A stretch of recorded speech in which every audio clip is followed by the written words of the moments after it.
Fala pessoal, tudo bem? Eu fiquei um tempo sem produzir aqui o Guru Responde, né, um apanhado aí das perguntas que eu respondi lá nessa sessão que eu idealizei, buscando resolver aí algumas questões enviadas pelos leitores, mas eu prometo aqui, né, retomar com uma certa frequência aqui esse resumo aqui para vocês, né? Bom, eu gostaria de começar então o conteúdo de hoje com uma pergunta aqui, que ela foi enviada pelo Manuel. Então ele me pergunta assim, me coloca na seguinte questão: ele tem um Creta Platinum já, está satisfeito com o modelo, mas ele queria um SUV maior e com uma motorização também superior em relação aí ao propulsor 1.0 turbo que figura aí sob o capô do Creta Platinum que o Manuel possui.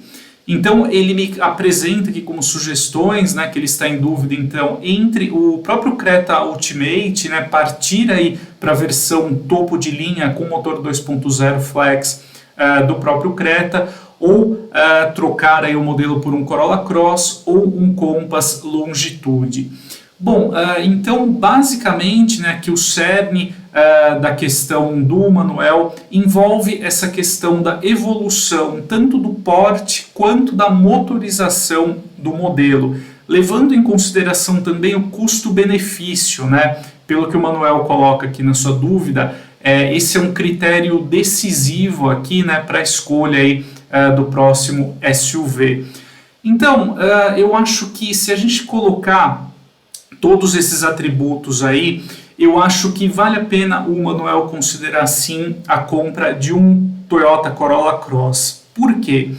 De fato, apesar do Corolla Cross ele entregar um conjunto aí mais simplificado, eu diria assim, em relação a outros SUVs intermediários, como o próprio Jeep Compass e o Volkswagen Taos, onde o Corolla Cross ele é simplificado, né? Por exemplo, nós temos no Compass e no Corolla Cross, nós temos no Compass e no Taos a suspensão independente nas quatro rodas, né, sendo até aí do tipo multibraço, né, no Volkswagen Taos.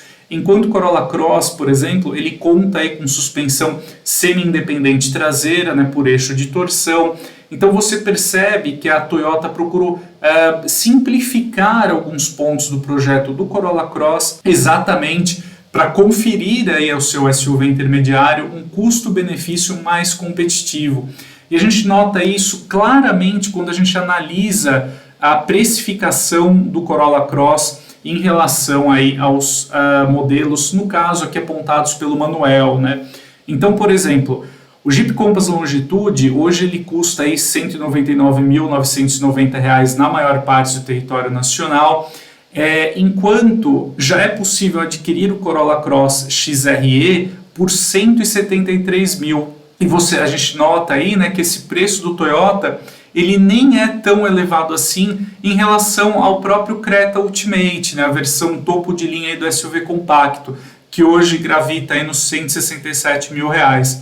E é interessante destacar, né, que o Corolla Cross ele já sai de fábrica aí com um pacote Toyota Safety Sense de assistente de condução. Então nós temos nele, né, como é possível notar aqui na resposta que eu preparei, né, recursos como o alerta de colisão com frenagem autônoma, o assistente de permanência em faixa, o controle de velocidade cruzeiro adaptativo e o farol alto automático. Aí, então, no caso aí, né, para o Manuel que deseja um modelo com um porte superior em relação ao Creta, ele vai encontrar sim um porta-malas maior, né, aí de 440 litros no Corolla Cross e uma cabine aí bem confortável para até 5 passageiros. Outro ponto também, além do pacote Toyota Safety Sense, né, é que o Corolla Cross ele já sai de fábrica também com 7 airbags, né? Então oferecendo um nível de proteção passiva, no caso, bem superior, né? E também, partindo aí para a questão da motorização, né, que é outro atributo que o Manuel deseja encontrar, né, então um motor acima aí do 1.0 turbo, nós temos no Corolla Cross aqui XRE, ou nas versões aí mais acessíveis do Corolla Cross, né, o bom motor 2.0 Dynamic Force, que entrega então aí até 177 cavalos e 21,4 kgfm de torque.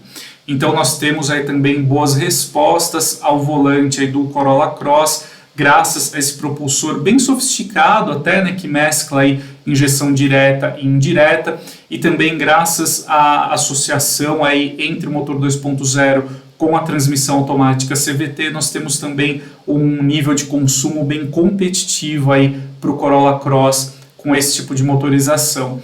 Então eu acho que o representante aí da Toyota, ele entrega a melhor combinação para tudo isso que o Manuel deseja encontrar, né, no seu próximo SUV. Então um tamanho superior em relação ao Creta e também um motor oferecendo níveis aí de potência e torque superiores em relação ao 1.0 turbo presente no SUV compacto da Hyundai, oferecendo também aí no caso do Corolla Cross um bom custo-benefício nesse segmento imediatamente acima dos SUVs compactos. Então essa foi a minha resposta aqui para o Manuel, entre o Toyota Corolla Cross, o Jeep Compass e o Hyundai Creta Ultimate. Bom, passando aqui para a segunda questão, né, ela foi enviada aqui pelo Paulo. Ele me colocou a seguinte pergunta, né, se ele deve optar por uma Chevrolet S10 LTZ seminova, né, então aí ano 2021, ou uma Fiat Toro Range 0 km. O Paulo, ele pontua aqui, né, que ele tem a esposa e 2 filhos pequenos, né, e ele deseja um veículo aí para uso em viagens, né. Então eu noto aqui, pelo contexto da pergunta do Paulo, que ele deseja um modelo muito mais para o lazer, não necessariamente para o transporte de cargas ou objetos mais pesados, né.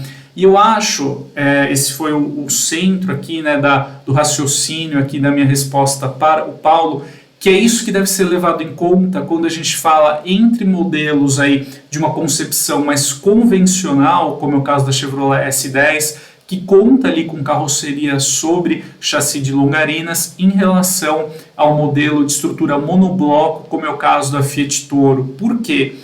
No caso da Toro, né, então aí com a concepção monobloco, nós temos uma dirigibilidade, um nível de conforto, um rodar praticamente igual aí ao de um automóvel de passeio. Já no caso da Chevrolet S10, essa concepção aí de carroceria sobre chassi, ela é muito mais voltada a preservar aí um nível de robustez para o modelo muito superior, para combinar aí o transporte aí de até 1 tonelada de carga, por exemplo, um pouquinho acima disso, com uma desenvoltura muito superior, inclusive até no uso fora de estrada, né? Só que ao mesmo tempo em que uma picape média convencional, como é o caso da S10, ela entrega um nível de robustez muito superior, ela também cobra essa conta, né, com uma suavidade ao rodar incomparável em relação ao modelo como a Toro, né? De fato, quando você anda com uma picape como a S10 sozinho ou sem nenhum tipo de carga, de fato ela pula mais, né? Não é um carro com aquela estabilidade em velocidades mais altas como você encontra em uma Toro ou em um automóvel de passeio. Então tudo isso deve ser equalizado, deve ser colocado na balança na hora de você optar por uma picape média convencional ou uma Fiat Toro, né? Então a minha resposta aqui para o Paulo, né, para você também, caso você tenha aí uma dúvida parecida, é que eu acho que se a ideia é utilizar um veículo muito mais para o lazer, né, então para viagens, como o Paulo pontua aqui na sua pergunta, né, eu acho que a Toro é um modelo mais adequado. Na versão Range, né, você tem aí sob o capô o motor 2.0 turbo diesel associado ao câmbio automático de 9 marchas e também ao sistema de tração 4x4. Então, né, com a presença do motor diesel, você tem esses benefícios inerentes a esse tipo de propulsor, como baixo consumo, maior autonomia, né, que é ideal aí também para viagens mais longas, né? Então, em resumo, a minha resposta aqui para o Paulo, né, essa dúvida entre a S10 LTZ seminova ou uma Toro Range 0 km, é para que ele aí priorize a escolha para a Fiat Toro por conta exatamente dessa aplicação que o Paulo tem para o modelo, né? Então, no caso aí, o uso em viagens. Bom, partindo aqui para a terceira e última pergunta aqui que eu gostaria de compartilhar com vocês, ela foi enviada pelo Flávio. e ele me coloca a seguinte questão, né? Se ele deve adquirir, ou se vale a pena, no caso, nas palavras aqui do Flávio, optar por um Territory 2021 Titanium completo, né, a versão aí do Ford, então com 12 mil quilômetros rodados por R$190 mil. Ele me pergunta aqui se vale a pena, né, optar por esse modelo. Bom, eu acho que nós devemos ponderar alguns pontos importantes quando nós falamos aí do Ford Territory, né?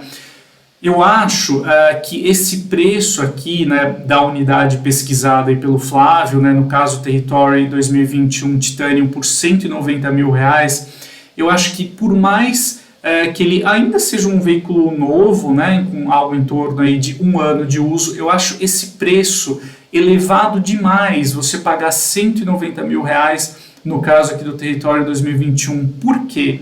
Como eu cito aqui na resposta para o Flávio, desculpe, você já encontra na mesma faixa ali de preço modelos bem equivalentes, com o mesmo nível de equipamentos, gastando praticamente a mesma coisa em automóveis, aí, em SUVs 0 km, como é o caso, por exemplo, do Compass Limited, aí com motor 1.3 turbo, que gravita hoje aí nos R$195 mil, ou o próprio Corolla Cross, né, que nós já citamos aqui na primeira resposta, nas versões GR Sport, aí na faixa de 190 mil, ou a XRE, né, gravitando aí nos 170 mil, que nós já abordamos, né. Então eu acho que esses modelos, eles não devem nada em termos aí de porte, né, de sofisticação, até mesmo de eficiência aí no conjunto mecânico em relação ao Ford Territory. E eu acho que aí você faz uma compra até mais segura, a gente pode dizer assim, né? Você levará para casa um modelo 0 km, não deverá ter problema aí com manutenção tão cedo, vai ficar resguardado aí pela garantia de fábrica, né? E uma coisa adicional também, que eu acho que vale a pena o Flávio ponderar, você também que cogita aí a compra de um Territory novo ou seminovo, né, é a questão, como eu já noticiei também lá no Auto, de que a Ford já prepara a substituição do Territory pelo Equator Sport aqui no mercado brasileiro. Esse SUV aí no caso, né, ele já é comercializado na China, assim como o Territory, ele também foi desenvolvido pela Ford em parceria com a chinesa JMC, né, uma joint venture das duas empresas lá na China, e essa estreia aqui então do Equator Sport, ela não deverá demorar muito tempo para ocorrer, né, vou colocar aqui algumas imagens do modelo, né. Inclusive, essa estratégia, né, já está sendo aplicada em alguns mercados, né? Vocês notam aqui, por exemplo, o Equator Sport apresentado como Territory 2023 em alguns mercados como o México, por exemplo. Essa troca aí do Territory pelo Equator Sport já ocorreu e, de fato, deverá entregar aí um conjunto bem mais interessante, né? O Equator Sport, ele é um SUV de porte médio propriamente dito, ele tem aí 4,62 metros de comprimento, 2,72 de entre-eixos, o que alinha aí o Equator Sport com modelos como o Tiggo 7 Pro, por exemplo, o Chevrolet Equinox. Então deverá posicionar a Ford de uma maneira muito mais competitiva no segmento aí de SUVs médios, né, propriamente ditos, com design bem melhor, um acabamento interno ali mais interessante em relação ao que nós encontramos no Territory. Então é algo que eu acho que o Flávio aí deve ponderar, e você também, que se considera aí a aquisição de um Ford Territory. Então é isso aí, amigos, esse foi um resumo aqui dessas 3 questões que eu gostaria de abordar com vocês. Quero ver se eu retomo aí o hábito de trazer esse compilado aqui de análises para vocês, e a gente se vê em breve. Um grande abraço e até mais!